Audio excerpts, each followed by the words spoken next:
Suhitnyo dibantu petugas gereja Siloam Palembang membersihkan sisa banjir yang merendam salah satu gereja tertua di Palembang ini setelah sempat terendam banjir pada Sabtu pagi.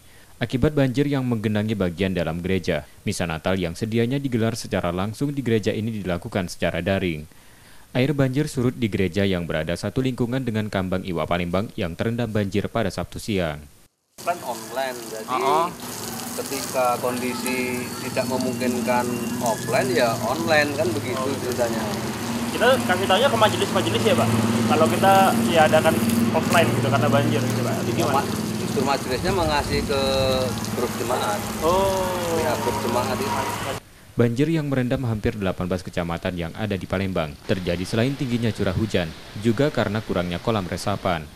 Palembang baru memiliki 46 kolam retensi, sementara yang dibutuhkan sebanyak 77 kolam resapan. Sebenarnya memang kurang, kita akui kurang ya kolam retensi. Nah maka dari itu sudah ada beberapa titik, tinggal ada upaya-upaya pembebasan, terus pengurukan dan lain sebagainya itu. Dan itu memang salah satu upaya kita untuk memperbanyak kolam retensi. Rencana berapa banyak yang akan ditambah ke depan? Kita butuh 77 yang, nah jadi kita butuh 77 yang tersedia sekarang baru 46.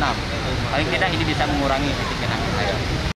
Namun Pemkot Palembang mengklaim jumlah titik banjir terus berkurang dibandingkan tahun-tahun sebelumnya karena dibantu sistem pompanisasi yang berada di Sungai Bendung.